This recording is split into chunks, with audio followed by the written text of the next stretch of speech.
Hello and welcome to another video tutorial with me, and today I'm going to do Bajorans. I have promised that for a while now, and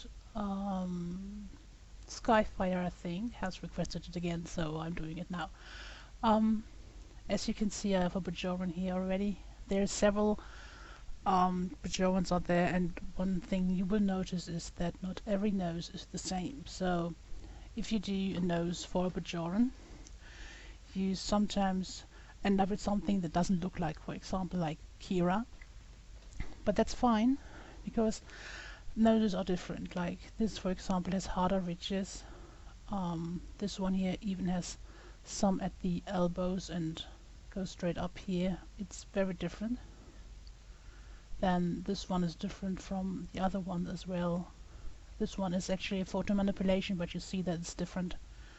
And Kira's is always like this. So the picture we are going to use, wait a second there. Hers is always the same, of course.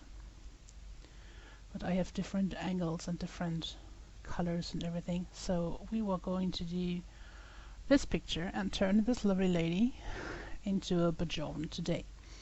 So her skin is rather light, and she looks straight up, and there are not many pictures of Bajorans that look straight into the camera, so we will have to improvise a little.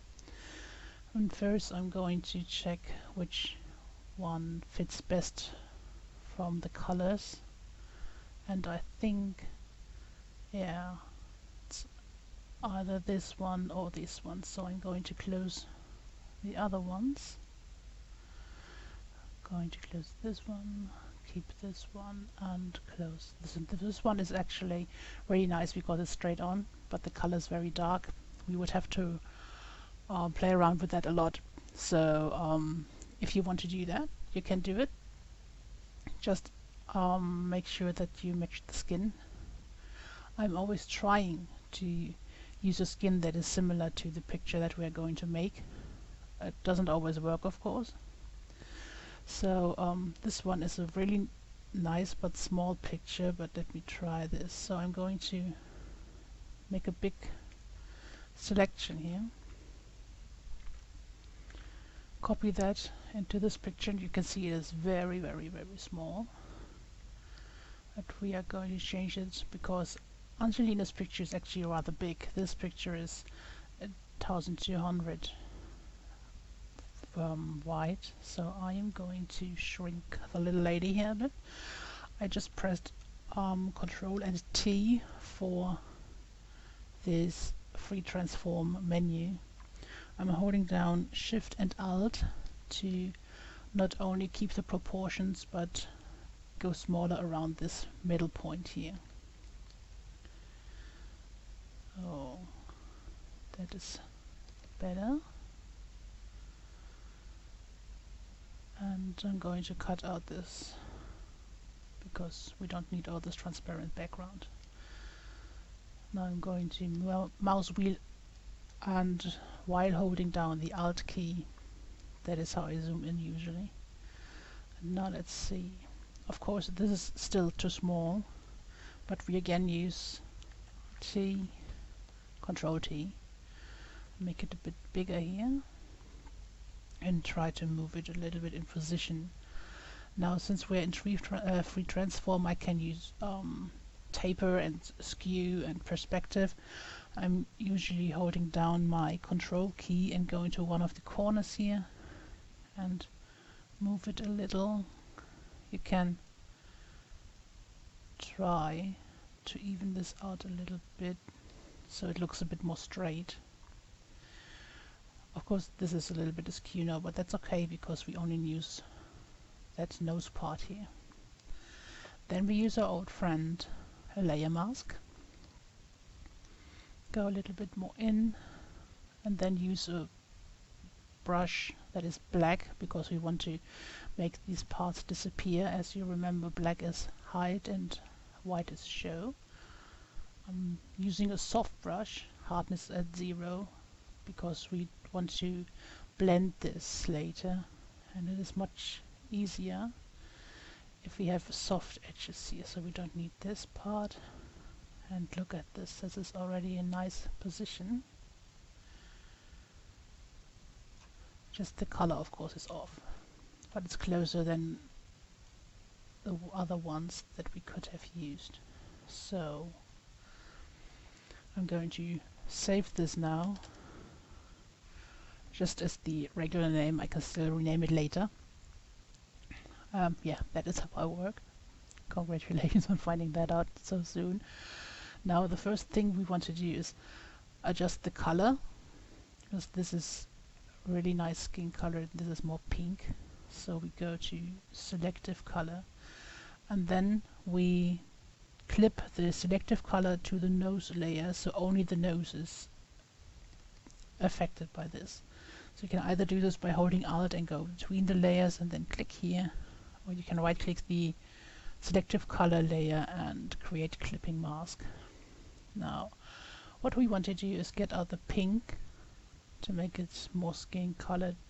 So I'm here right now at reds and want to take out the magenta. Look at this, isn't that lovely? And I'm playing around here to see if it does anything when I take out or put in some yellow or blue. Then we go to the yellows, taking out that a bit more of the magenta, and it doesn't make a difference, as you can see. Okay, there's two. So I'm not sure if there are any greens in it, but it doesn't look like it. I go into the magenta and play around with this. And I think we took it all out in the red one. Yeah, we did. Let's go back to the reds, playing a bit with this, making it a bit lighter. This black here is more darkness, and black is 100%, white is minus 100%. So you can make a selected color a little bit brighter or darker. Now let's keep this, take a bit more magenta out, and a bit more of this. This nose of course now has this shadow here.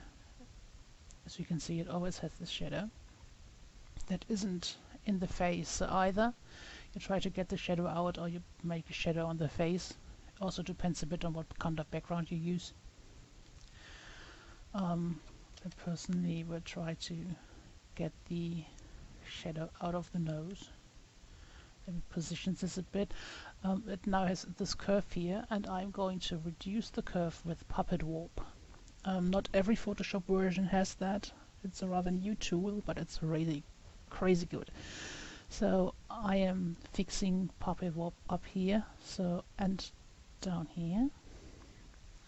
And then I can move this a bit and put one in the middle as well.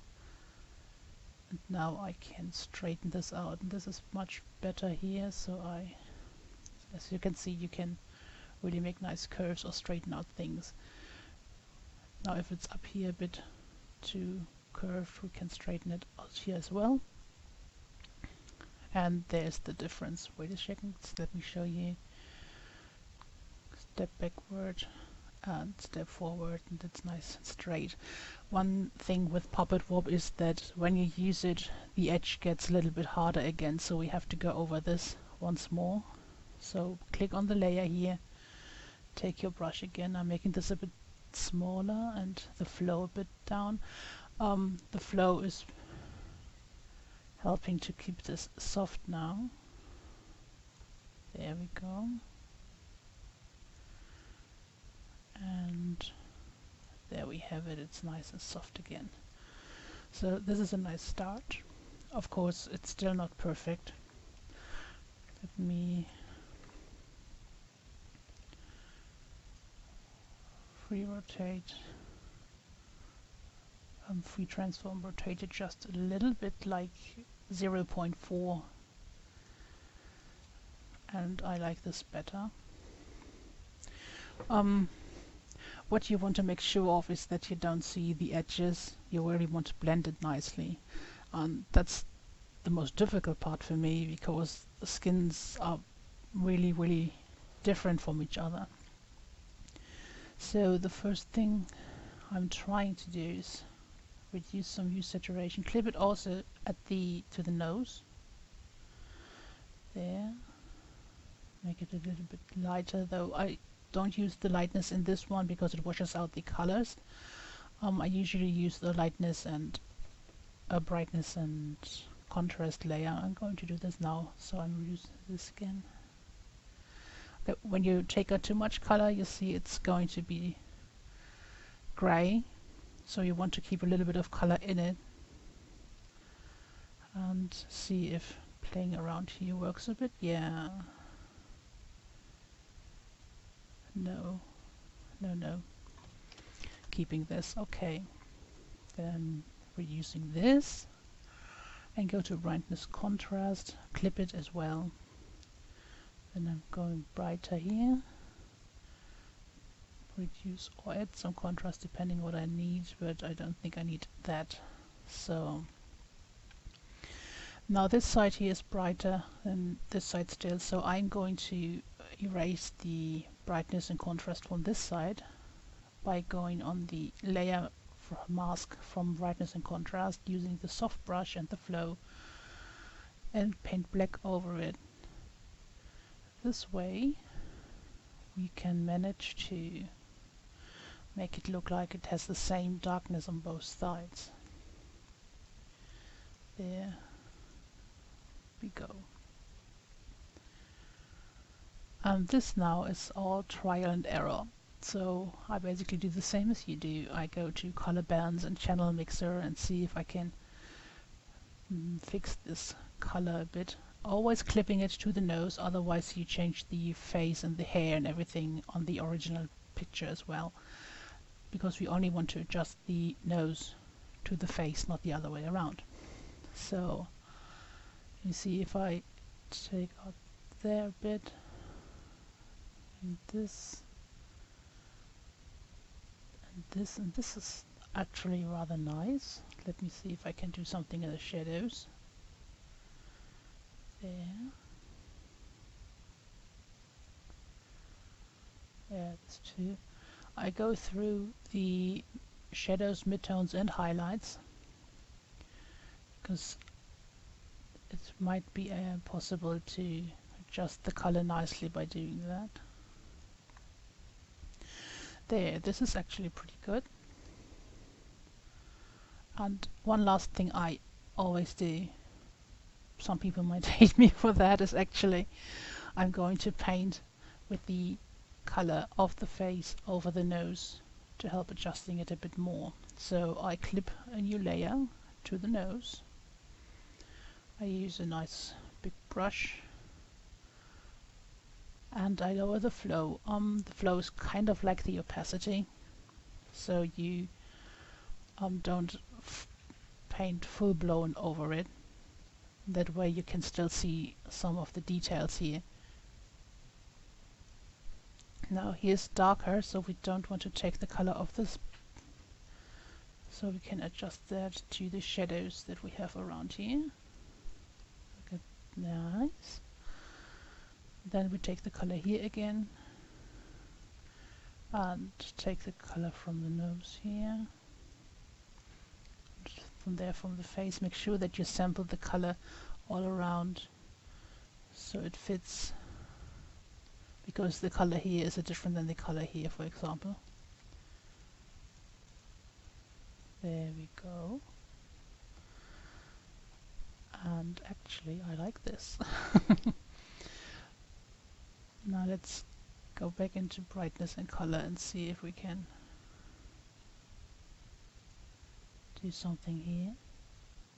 Brightness contrast, I mean, not brightness color. Now if you have this picture done now, and let me actually put it into a more square format, and you can still see the lovely nose. Actual pixels, there we go. And this is actually everything. You basically choose your nose part, cut it out of the other picture, put it into your picture, you adjust the sizes If you have a really small nose and the face is really, really big and you just scale up the nose will be very blurry. So in this case, I would rather adjust the original picture size smaller and then just resize the nose a little bit to go up if you have to.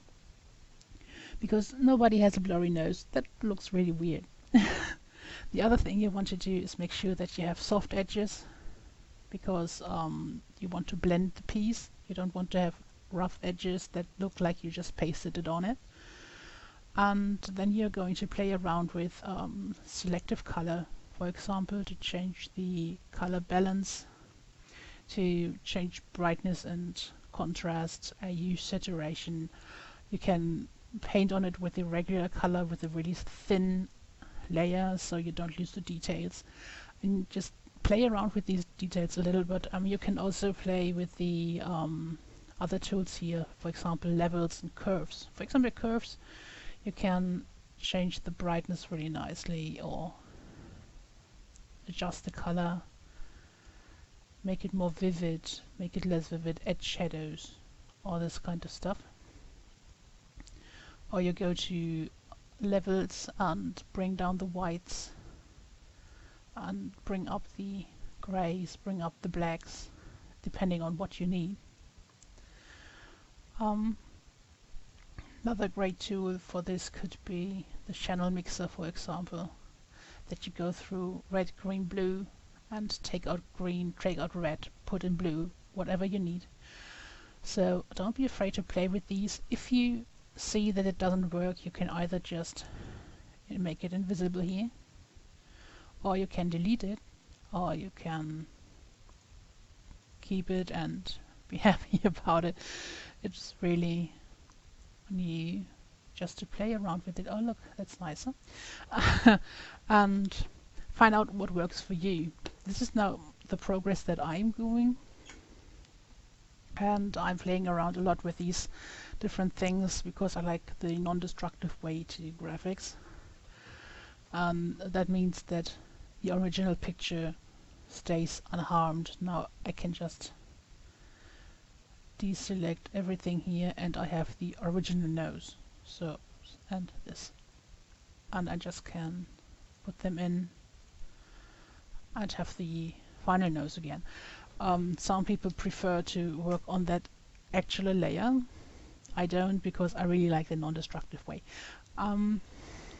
Now this is the Bajoran nose. You can put in an earring as well if you can, or if you want to. This will not work with the pictures I have here, I think. No, it doesn't. Let me see if I have a picture with someone with an earring, or if I have an earring at all. Let me take Kira's rear earring here.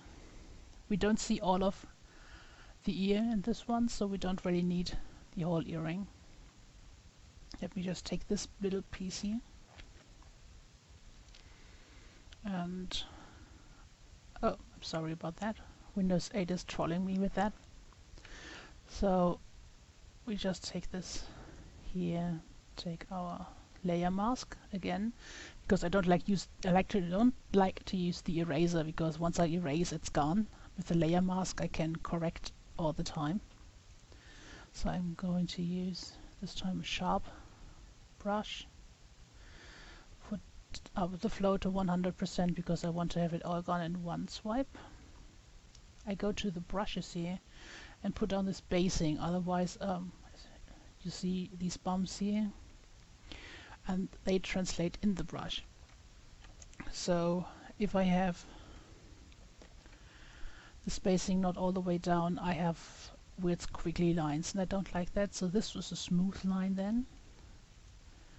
And let me just erase the background from this piece of earring. Now this earring is very blurry and not the best for this kind of image, but right now it works. Let me make sure that I keep the shine in it. Not the best color, not the best picture, but it's okay to show you just to see how it works. So we go in, make this a bit nicer here, a bit thinner. And this way too. And now we make it smaller to fit on the ear. Again, I'm holding down Shift and Alt